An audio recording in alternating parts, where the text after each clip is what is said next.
So, hello everyone. You are here today with Liza Shri, and I'm here to help you out with Greek philosophy. So, I hope you all are preparing well for your JNU EE. And if you are stuck with Greek philosophy, so today I'm here with you to explain you about Greek philosophy. However, I would like to mention that this video will only deliver the key points of Greek philosophy. It will not go into the deeper details because as the exam pattern heavily relies on the objective type rather than subjective type. So yeah, let's begin then. So Greek philosophy began around 6th BC, and they were mostly concerned about the scientific thinking to the queries of the world. So you need to keep one thing in mind about Greek philosophy, about what the problem they were studying about. What were the thinkers thinking when they were studying about the problem? So the main problem which they were focusing was on what is the nature of the world, or say what is the first principle from which the world is made up of, or what is the first principle that the things are made up of in this world. So they were mainly concerned about the nature of cosmology. So when they were trying to answer these questions, then they tried to answer it relating to their period they belong to.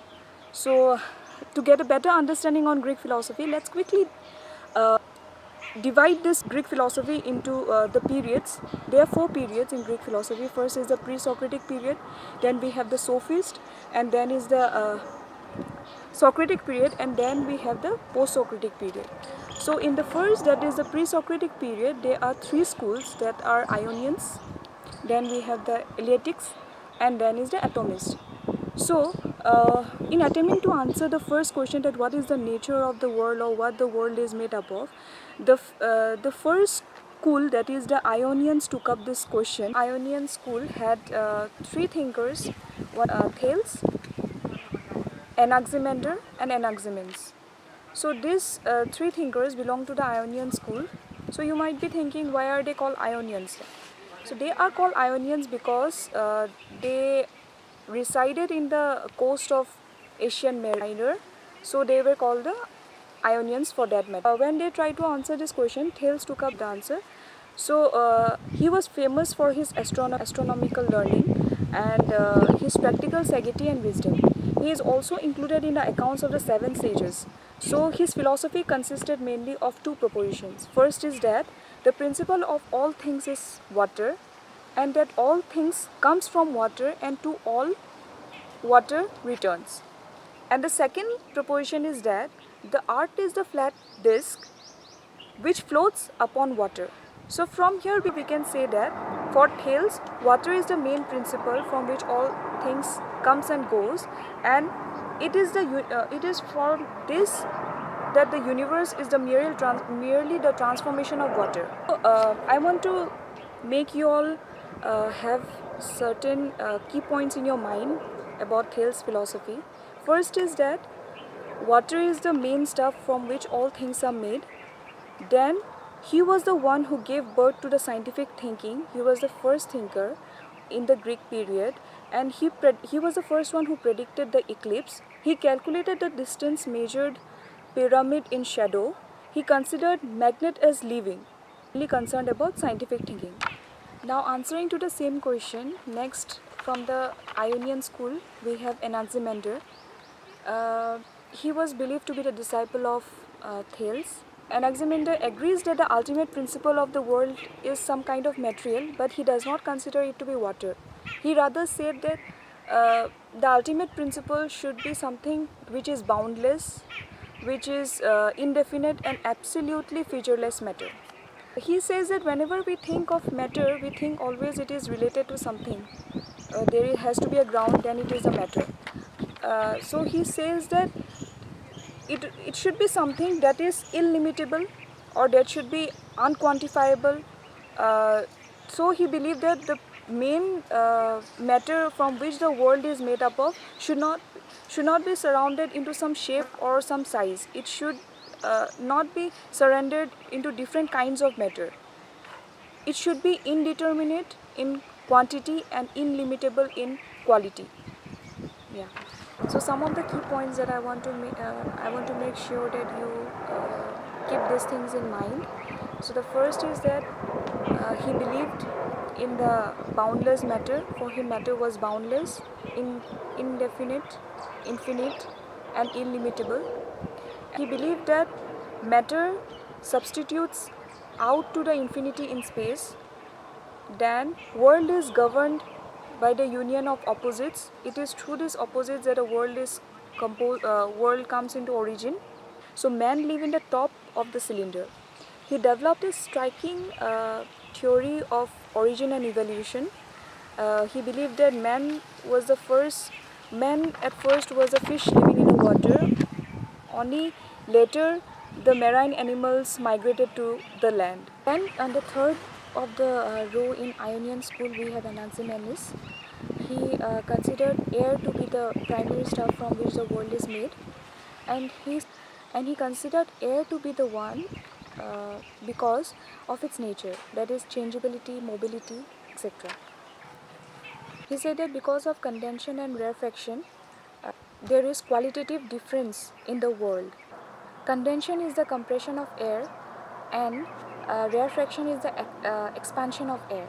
The fourth in the list from the pre-Socratic school, we have Pythagoras. So the Pythagoras does not belong to any school. The Pythagorean society, there is already a name on Pythagorean society, that is Pythagoras was the founder of that Pythagorean society, and it is not a school, so they does not bring him under any school related concept. So he belonged to this society, and this society was something known as a moral order or an Orphic sect. Belonging to this Pythagorean society were called Pythagoreans. They associated with the Orphic sect. Pythagoreans believed in transmigration of soul, including human souls to animal souls, doctrine of wheels of kings, and also the necessity to abstain from it. So this group of thinkers also believed in the purity of life in the members of that society or that moral order.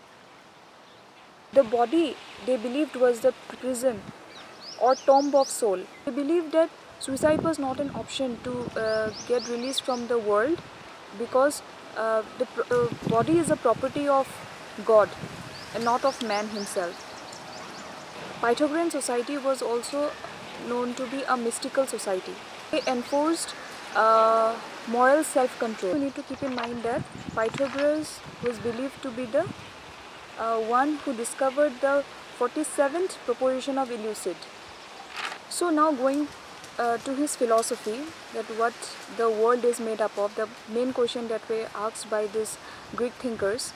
So answering to that, he said that everything exists in numbers.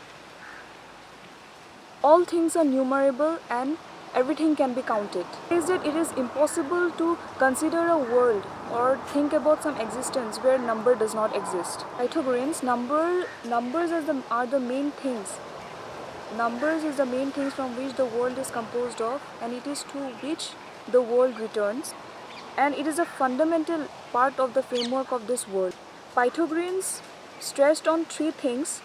They laid attention on these three things.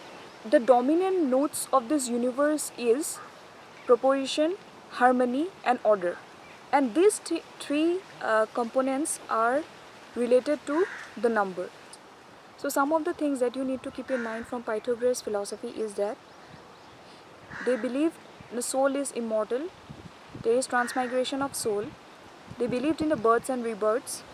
They also believed that the will of rebirths is very painful, and the main duty of a man is to put an end to this will of rebirths.